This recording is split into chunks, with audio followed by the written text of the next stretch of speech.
Assalamualaikum dan salam sejahtera dan terima kasih kerana bersama kami dalam rancangan Bersama Menteri. Saya Peggy Eng dan Menteri yang akan bersama kita malam ini ialah Yang Berhormat Datuk Noh Haji Omar, Menteri Pembangunan Usahawan dan Koperasi. Apa khabar Datuk? Khabar baik. Dan terima kasih kerana sudi meluangkan masa untuk kami dalam rancangan Bersama Menteri ini.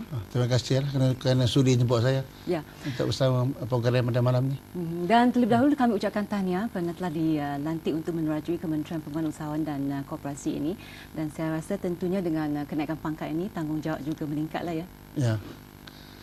Dengan adanya kepercayaan yang diberikan oleh Yang Berhormat Perdana Menteri kepada saya, saya rasa ini satu cabaran kepada saya untuk menjalankan amanah seperti mana yang telah pun dinyatakan oleh Yang Berhormat Perdana Menteri.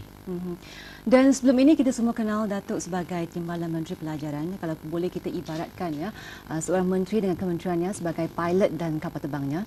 Malam ini kita berpeluang untuk meninjau atau mendapat bayangan bagaimana agaknya pilot ini akan menerbangkan kapal terbang ini.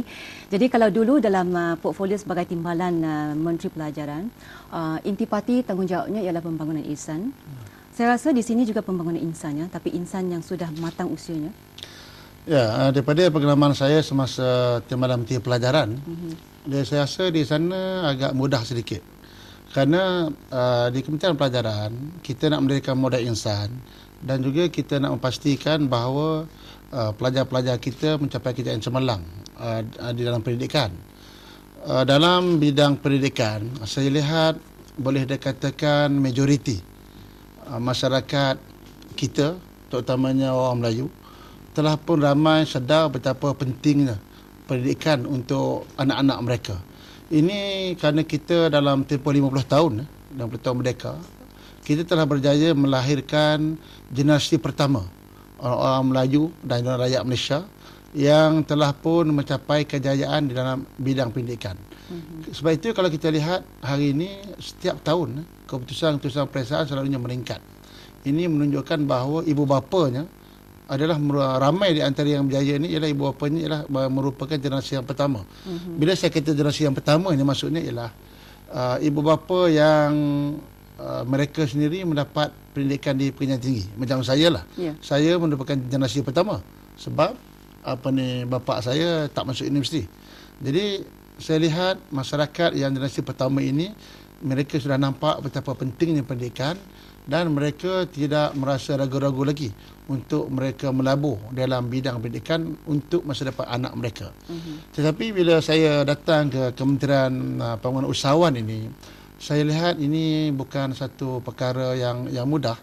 Walaupun kita tahu daripada sejarah bahawa Bumiputera, orang Melayu terutamanya, memang dulu dikenali sebagai masyarakat pedagang, merantau sampai ke negeri China. Mereka pergi merantau.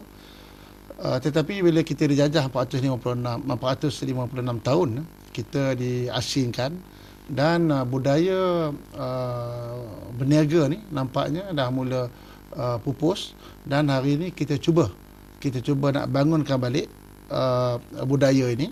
Dan hari ini saya lihat masyarakat di Malaysia, terutamanya masyarakat Bumiputera, mereka hari ini sedang berusaha untuk berjaya di dalam bidang keusahawanan dan untuk kita melahirkan generasi pertama dalam bidang keusahawan ini bukannya satu perkara yang mudah. Jadi ini saya lihat satu cabaran ya. Walaupun kita lihat berbagai-bagai bantuan kita beri, tetapi masih lagi kita kedengaran bahawa pencapaian keusahawanan kita masih lagi belum kita boleh banggakan. Baik, saudara, sebelum kita teruskan perbincangan dengan Datuk di studio ini, sukacita saya maklumkan kepada anda bahawa talian akan dibuka untuk anda untuk berinteraksi dengan Menteri di studio. Talian kami adalah 03-228-28-578 dan 03-228-28-579, dan anda juga boleh hantar pendapat ataupun soalan anda melalui SMS ya. Alamatnya ataupun nombornya ada di kaca TV anda sekarang ni. Boleh saya bacakan sekarang ni? Sila lihat. Itu dia, anda boleh hantarkan kepada RTM, jarakan nama anda, lokasi dan juga komen ataupun soalan anda, dan hantarkan SMS anda ke 32776 ya, 32776. Dan talian kami akan dibuka dalam lebih kurang dalam 20 minit lagi lah, bukan sekarang ni ya. Baiklah, sebelum kita teruskan dengan soalan yang lebih menjurus kepada topik perbincangan kali ini, kita nak berkenalan dengan Datuk dengan sebagai seorang individu dengan lebih dekat lagi lah ya. Datuk, saya difahamkan dulu Datuk pernah menjadi seorang pemandu teksi ya. Dengan kelayakan law, undang-undang dan sebagainya. Bila agaknya Datuk menjadi pemandu teksi? Saya ni sebenarnya pergi datang daripada keluarga yang miskin. Jadi saya telah mengalami kesusah payah dalam kehidupan. Saya lihat saya berminat dalam bidang usahawan ini daripada kecil lagi. Saya waktu darjah 6, saya masih ingat, saya bila bulan puasa saya jual air batu. Kemudian bila hari Sabtu, Ahad saya jual es krim. Kerana pada masa itu jual es krim ni berniaga yang paling mudah. Kerana kita tak perlu keluar modal, hanya jual es krim. Kemudian dapat keuntungan kita bagi dua. Kalau dulu kalau satu hari RM10, kita hasil jual es krim, kita boleh dapat RM5 dan toki dapat RM5. Itu modalnya hanya bawa basikal saja. Kemudian bila saya naik tunggu peperiksaan SRP ketika itu, saya tak duduk diam. Saya pernah kerja kontrak. Saya bila pergi bangsa ni, saya teringat saya pernah kerja kontrak dia kata Kosikong tu. Kerja cuci longkang yang apabila projek perumahan bangsa itu baru dibuat pada tahun 73. Lepas kereta 5, waktu saya tunggu peperiksaan SPM, saya pergi kerja kilang di Penang. Kemudian bila saya masuk tingkatan 6, saya tunggu keputusan peperiksaan STP ketika itu. Saya kerja restoran di Kelang. Jadi artinya bagi saya tidak suka buang masa, dan setiap masa yang ada itu saya mesti penuhi dengan aktiviti-aktiviti yang boleh mendatangkan faedah. Begitu juga kata pemandu teksi. Saya pada masa itu saya pernah menjadi guru selama 4 tahun.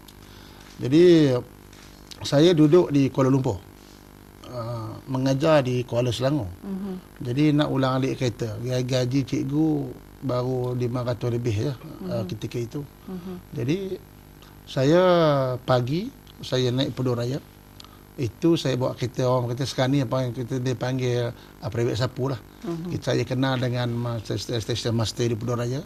Pagi saya bawa orang sampai Kuala Selangor, dapatlah RM10, lepas duit minyak. Kemudian petang saya ambil kelapa-kelapa di Kuala Selangor, saya bawa balik ke Kuala Lumpur, saya jual. Jadi dalam arti kata saya dapat mengatasi lah masalah petrol. Kemudian teksi ni, bapa saya seorang pemandu teksi. Jadi bila jadi guru pada ketika itu, cuti panjang. Bila cuti penggal ataupun hari Sabtu, Ahad tidak ada persekolahan, saya ambil kesempatan untuk bawa teksi. Kemudian saya dapat peluang pergi keluar negara mengikuti isteri saya buat PhD. Saya sampai di sana, saya pergi dengan pelajaran sendiri. Tahun 1 belanja sendiri. Tak cukup duit, saya kena bekerja di restoran dekat London. Jadi lulus tahun 1, barulah saya dapat pinjaman mara untuk saya melanjutkan pelajaran, sehingga saya dapat ijazah undang-undang. Jadi daripada kehidupan inilah yang saya lihat, bahawa orang luar bandar terutamanya, orang luar bandar memang boleh berjaya kalau kita beri peluang kepada mereka, kita bimbing mereka sama dalam bidang pendidikan ataupun dalam bidang usahawan ni. Jadi untuk sejak kecil lagi dah mula berniaga. Kenapa agaknya kejayaan tidak menjurus kepada keusahawanan jadi seorang peniaga, tapi masuk dalam bidang politik pula? Saya sebenarnya bila saya balik daripada London, saya belajar, saya buat undang-undang. Saya bekerja sebagai pegawai undang-undang MARA 4 tahun. saya kerja 4 tahun tu ialah kerana untuk saya menghabiskan kontrak saya dengan perjanjian saya dengan Mara. Habis 4 tahun saya buka legal firm saya sendiri. Dan saya nak begitu, saya buka legal firm saya sendiri pun saya tidak ada pinjam satu sen pun daripada Mara. Walaupun ketika itu Mara ada memperuntukkan professional loan. Tapi saya yakin dengan berdikari tanpa pinjaman daripada Mara pun saya boleh berjaya untuk membuka satu